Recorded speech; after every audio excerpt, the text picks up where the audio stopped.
Well, hello YouTube. It's been a while. I call myself Zenrator.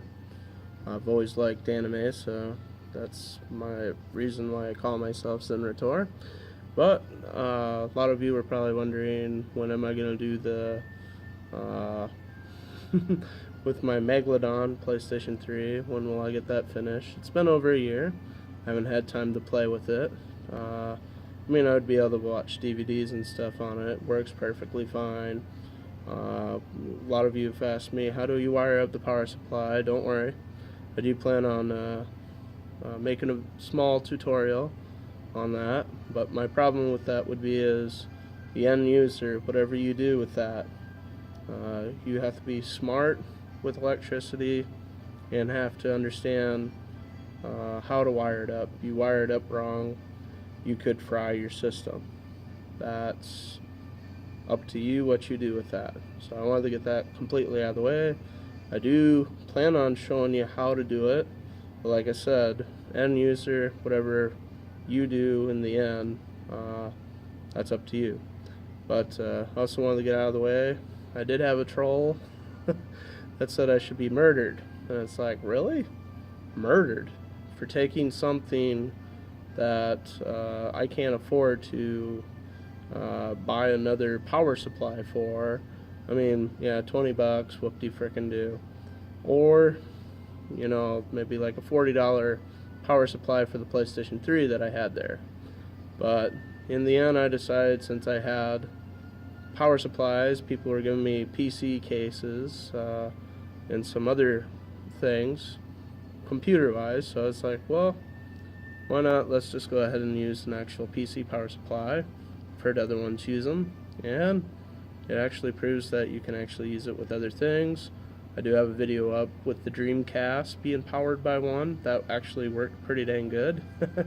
I thought it was pretty cool, personally, because the Dreamcast actually just uses 3.3, 5 volts, 12 volts, and 3 grounds, depending on the model you have.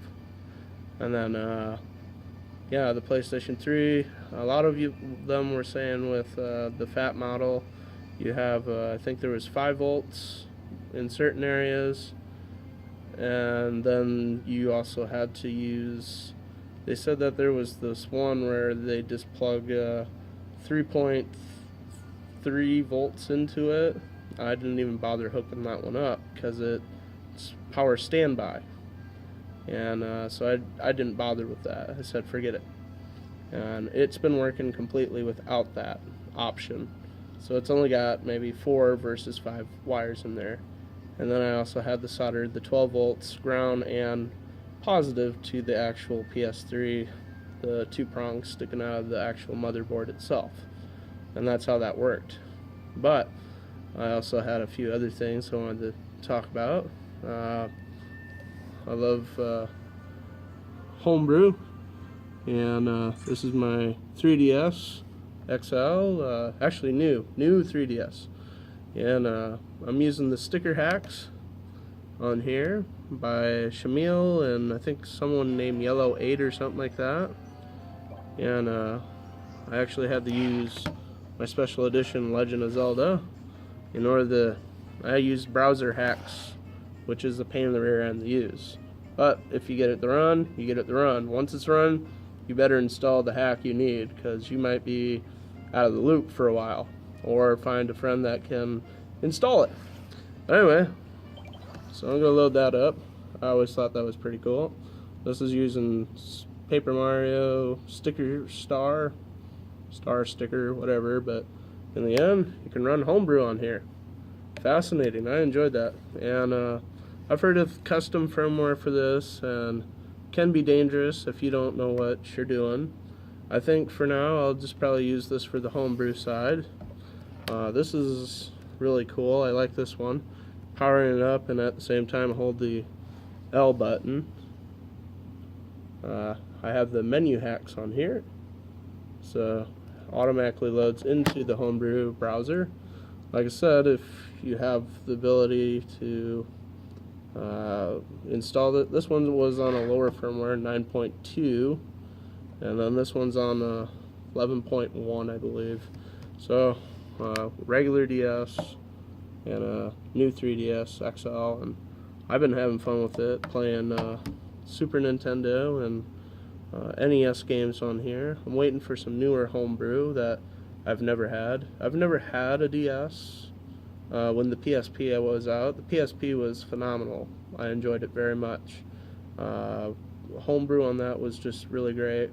My favorite game that I'd play once in a while was The Legend of Zelda. Actually, it was Zelda no Densetsu, the Japanese version for the Famicom Disk System. But if you don't know what a Famicom Disk System is, you should stop the video, or pause it at least, and go look up a Famicom Disk System. As Americans, we didn't get a floppy disk Nintendo.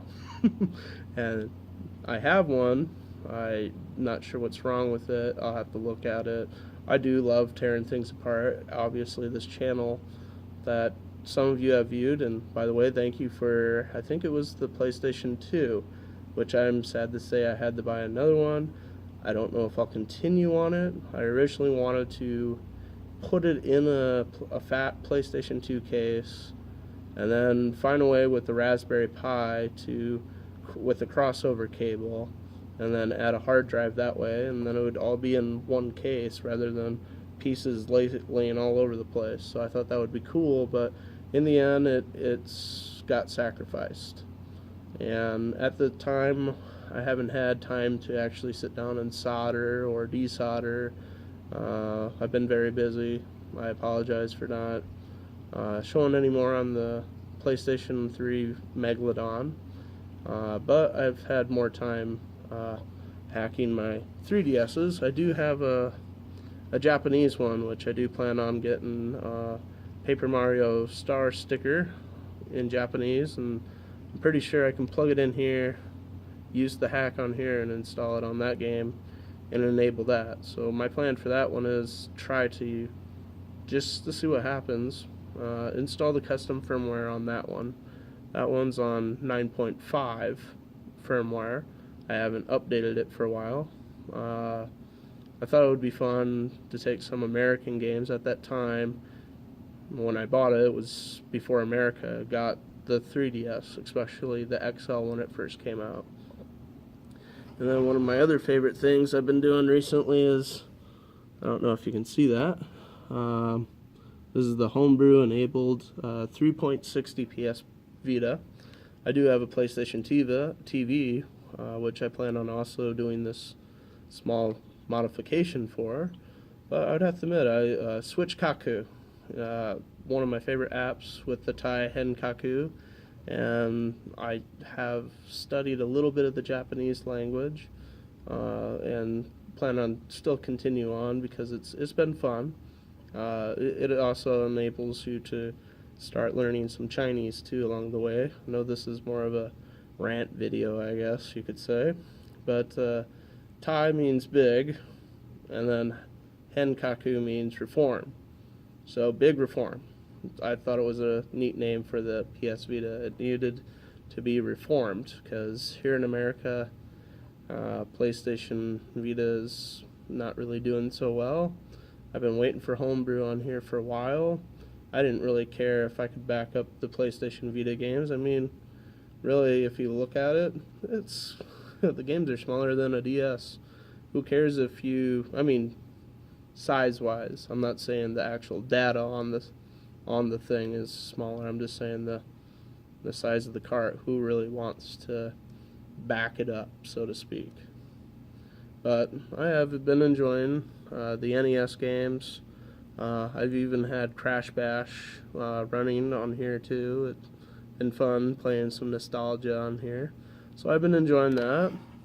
And I don't have my Wii U with me, but I'd also have to say thank you, Wii U Brew, I think it's what it's called. And then also Legend of Zelda Phantom Hourglass or Spirit Tracks can be used because it's a pain to get the actual homebrew channel on the Wii U. But once you have it, and if you have a DS game through their emulation on the Wii, I don't see the Wii U lasting any further. I kind of wouldn't mind using it for if Linux became an option on there. Just run Linux on there as a secondary computer. I have had fun also using the Wii Homebrew on the Wii side because you can install it that way, which I thought was really cool. Thank you guys for all this.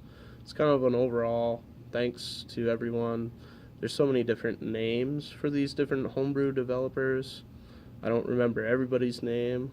I do recall like FF Griever on the PlayStation 2 scene with the ESR and the PlayStation 1 emulator, which was cool in my opinion. And even the free MC Boot, which I've used thoroughly. I love that too. And I've also these new developers, and obviously Dark Alex too is really was an amazing one too. But also proud to hear that Dr. Abrasive with the Sega Saturn finally cracked that. I wouldn't mind. I do have a Japanese Sega Saturn, but I mainly just wanted it for I love Mobile Suit Gundam. I love the anime, so I've picked up pretty much every Sega Saturn Mobile Suit Gundam game that's available. I like more of the SD Gundam ones, and then also there's the Super Robot Wars or Super Robot Taisen, which means Super Robot Wars. And I was glad to see temporarily they brought the original generations 1 and 2 to America, but my favorite one was Super Robot Wars Taisen A for PlayStation Portable and Game Boy Advance, which I have both of those too. But yeah, as I see, it's been about, looks like 12 minutes so far. So I'm going to end the video. I do plan on finishing the Megalodon. I haven't completely decided if on the top of it, I thought of actually sticking a PlayStation 4 in there. I was also thinking maybe my Nintendo Wii could possibly fit in there. I haven't completely decided whether I should put the Wii U in there, but I've definitely was gonna stick the PlayStation TV inside. So putting it aside, I'm gonna probably finish the mod this year. The PlayStation 2 mod might be off the table for now because after desoldering the controller port and memory card port, I know it was a Radio Shack desoldering iron I was using, and I think that's caused me a little bit of problems. But that's why I didn't continue on with that PlayStation 2 mod. It was running quite well. I understand some people weren't probably. That's because I didn't want to reveal everything at that time. I just haven't had time to go back to it. I do have a couple Slims and a fat PlayStation 2, and I don't know if I'll get back to them, but I'll definitely get back to the PlayStation 3 mod. Maybe add a few more consoles into it. We'll just see what happens. And it might not be just called the PlayStation 3 Megalodon. It might be just called the Megalodon by itself, because it'll have other consoles inside. And the PlayStation 3 that I am using, that is being used for this mod, is an old 60 gig generation, the first gen 60 gig, and it does play perfect PlayStation 2 and PlayStation 1 on it. So it actually has all three consoles working on it, so that's kind of nice. So I guess I should end this now. It's getting too long. I don't want it to be a half an hour or whatever, so just to let you guys know. Also, this channel, I do know how to fix other things. That's kind of why I started small home repairs, like how to install light fixtures, how to do unclog your sinks and stuff of that nature. I wouldn't mind doing some soldering videos too, show you how to do things. And then also make sure you watch, if you really want to learn how to solder like I did, I really was horrible in the beginning. I've gotten a lot better. My soldering's quicker, it's cleaner. You will destroy things in the process. If you don't know what you're doing, you are going to destroy things. So practice on things that are already destroyed. Like maybe you have a Game Gear that needs the capacitor replacement on it. That's a good place to start. If you're not getting really good video, the audio is crappy on it, start with your Sega Game Gear if you have one. Buy on eBay the capacitor.